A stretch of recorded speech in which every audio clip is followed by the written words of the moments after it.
एक बहुत मुश्किल टॉपिक कंस्ट्रेंट मोशन लेते हैं, ठीक है। अभी धीरे धीरे इसका मतलब समझते हैं। कोई जल्दी नहीं रखना, बहुत धीरे धीरे समझते हैं। कंस्ट्रेंट मोशन का मतलब क्या होता है? कई बार किसी एक बॉडी का मोशन, जैसे सपोज मैं बहुत सिंपल का केस लेता हूँ। मैंने बॉडी ए और बॉडी बी को एक दूसरे से बांध दिया रस्सी से। अब अगर बॉडी ए ये है और बॉडी बी ये है, तुम अगर बॉडी ए को खींचोगी 2 मीटर पर सेकंड से, तो बॉडी बी को भी सेम स्पीड से जाना पड़ेगा। इसका मतलब ये होता है, मैं सबसे सिंपल एग्जांपल से बता रहा हूँ पर इससे अभी थोड़ा टफ जाएगा। whenever whenever two bodies motion are connected, ये ऐसे समझ लो कि एक का मोशन दूसरे की मोशन को डिफाइन करता है। और जरूरी नहीं कि अगर ए 2 मीटर पर सेकंड से जा रहा हो तो किसी और केस में बी को भी 2 से ही जाना पड़ेगा। Bodies motion are connected. हम इस स्टडी को कंस्ट्रेंट मोशन कहते हैं कि motion of A will define the motion of B. ऐसे सोचना, motion of A will define motion of B. अब बेटा मैं एग्जांपल से समझाता हूँ। ये क्लासिकल केस है, केस 1 बोलते हैं इसको, जिसमें बच्चे अपने हिसाब से सोच के आंसर देते हैं हमेशा। फिर उनको लगता है कि शायद उनका सही या गलत हो सकता है, बट कई बार बच्चे इसमें गलत भी देते हैं। ये मैंने एक बड़ी सी रोप ली। बेटा इसको पुली कहते हैं। पुली के साथ में मैंने एक ब्लॉक ऐसे रख दिया, ऐसे। इस ब्लॉक को मैंने ए बोल दिया और पुली को मैंने पी बोल दिया। मान लो अगर मैं बेटा देखो एक चीज पहचानना, कि जो रस्सी होती है, रस्सी ये है, ये वाली रस्सी है येलो वाली ब्लैक के ऊपर जो जा रही है, वो इस पुली से होते हुए ऐसे जा रही है यहाँ तक। ये रोप है। अब देखो, मान लो अगर मैं पुली को 10 मीटर पर सेकंड से खींच रहा हूँ, तो आपसे क्वेश्चन मैंने पूछा है वेलोसिटी ऑफ ब्लॉक ए। अब बेटा सोच के जो भी आंसर देना चाहो दो बेटा। वेलोसिटी ऑफ ब्लॉक ए, फिर हम लोग डिराइव करेंगे, डोंट वरी।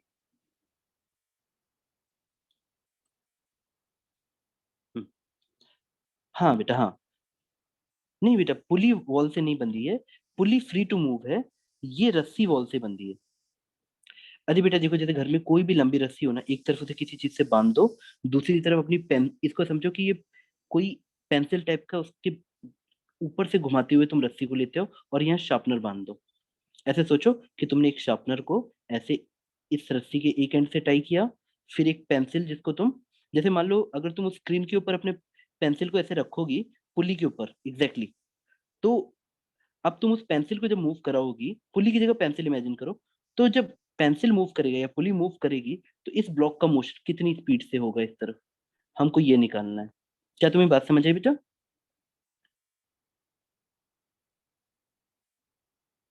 हाँ बेटा वेरी गुड। ठीक है। अब देखो, करने में ये क्वेश्चन पहली बार बच्चों में, तुम्हें आंसर क्या लग रहा है? What is your call? चलो मैं तुम्हें 4 ऑप्शन देता हूँ। मैंने ए के लिए 4 ऑप्शन दिए। चलो ए बी सी डी। आप ऐसे बोल सकते हो कि सर 10, 20, 40 कांट बी डिटरमाइंड। आप बताओ बेटा, आपको क्या आंसर सही लग रहा है? कांट बी डिटरमाइंड या 10, 20, 40 में से कोई एक? फर्स्ट गो में आप आराम से चैट पे भेज दो बेटा। और अगर नहीं भी अभी आइडिया लग रहा, तो मैं सॉल्व कराता हूँ, ठीक है। हम लोग पूरे प्रोसेस में मानते हैं कि इस 1 में हम लोग पहला कॉन्सेप्ट सीखते हैं, कंजर्वेशन ऑफ। हाँ बेटा वेरी गुड वेरी गुड। आपका जो गेस है वो सही है बेटा। बेटा देखो, ये जो लेंथ है ना, जैसे मान लो मैंने यहाँ पे लेंथ का नाम रखा, सपोज मैंने यहाँ से बोला मैं पॉइंट का नाम रखता हूँ, इसका नाम एम रखा, इसका नाम एन रखा। देखो धीरे धीरे तुम फिजिक्स पढ़ोगी ना, तो समझोगी कि हम पुली को बिल्कुल आइडियल मानते हैं, जिसमें हम पॉइंट साइज रखते हैं, मतलब पुली का कोई डायमेंशन ये वाली लेंथ होगी ही नहीं। पुली एक पॉइंट साइज है, निडल की तरह है, तो पुली की ये वाली लेंथ नहीं आएगी।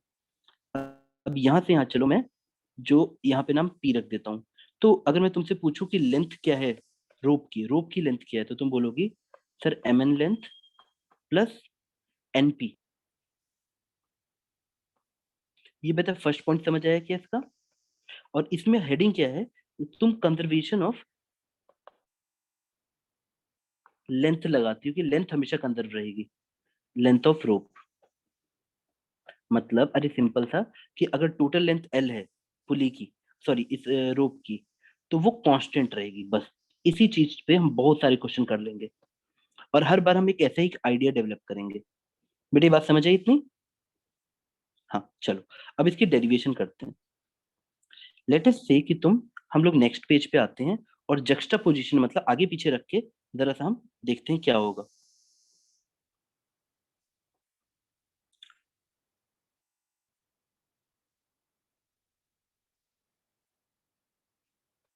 देखो बेटा, अब मैंने क्या किया, मैंने माना कि पुली को चलो हमने एक्स आगे कर दिया। बेटा ये दीवार से रस्सी बंधी हुई है, इसका तो कुछ नहीं हो सकता, तो ये रस्सी ऐसी रह जाएगी, ऐसे। और ये ब्लॉक आगे आ जाएगा, देखना। इस ब्लॉक को, जो ये ब्लॉक था, इसको आगे बढ़ना पड़ेगा। मैं इधर एम ले लेता हूँ, इधर एन ले लेता हूँ, इधर पी ले लेता हूँ। बेटा पुली कितना मूव की? लेट अस से कि पुली मूव की X distance. Pulley has moved X distance. तो what is the distance moved by the block? Y. हमने ऐसे मान लिया बेटा। ये बात आपको समझ आई? हाँ, वेरी गुड बेटा। ठीक है। अब तुम एक काम करो, ऐसे सोचो कि किसी भी चीज में, जैसे ये तो एम ही रहेगा बेटा। अगर मैं ढंग से समझाऊं, तो यहां तक एन था। अगर ये लेंथ एक्स है, तो बेटा ये लेंथ भी एक्स होगी, हाँ या ना बेटा? ये बात समझ आई? बेटा ये चीज समझ आई? हाँ चलो। अब मैं ये सोचता हूँ कि ब्लॉक मेरा कितना मूव किया, तो आंसर है वाई। ब्लॉक तो वाई मूव किया। तो मैं दोनों तरफ अब लेंथ कंजर्व करता हूँ, फर्स्ट केस और दोनों केस में। पहले केस से सोचो, पहले केस से तुम्हें याद था M N plus N P, बहुत सिंपल है। सेकंड केस में आते हैं और देखते हैं। एम एन, देखो यहां से यहां तक की दूरी देखो बेटा, एम एन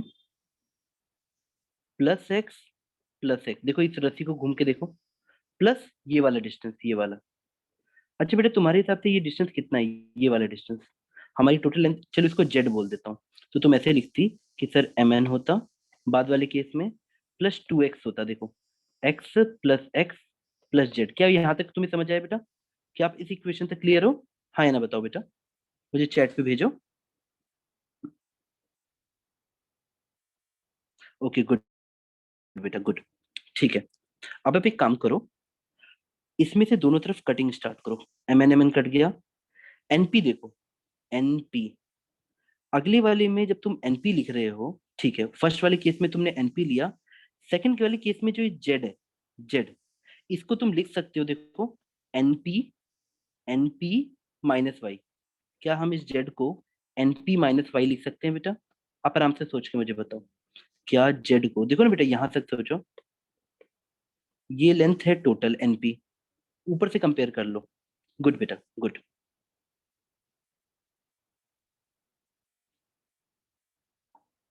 हाँ ठीक है बेटा, ठीक है। अब मैंने जैसे उसको एनपी लिखा, तो ये एनपी और ये एनपी कट गया। अब तुम्हें क्या मिला? Zero equal to two x minus y, therefore y equal to two x. अब तुम सेंट्रल आइडिया पे आओ कि y equal to two x आया, इसका क्या मतलब है? ब्लॉक की मूवमेंट कितनी हुई? वाई। ब्लॉक की मूवमेंट वाई हुई और पुली की एक्स हुई। यानी जब पुली एक्स मीटर चलेगी, एग्जाम्पल के लिए जब ये 1 मीटर चलेगी, तो ब्लॉक को 2 मीटर चलना पड़ेगा। क्या ये लाइन तुम्हें समझ आई बेटा? देखो, हाँ very good, just that point बेटा। बेटा पक्का समझ आया? मैं तुम्हें केस बाय केस बताऊंगा बेटा, ठीक है?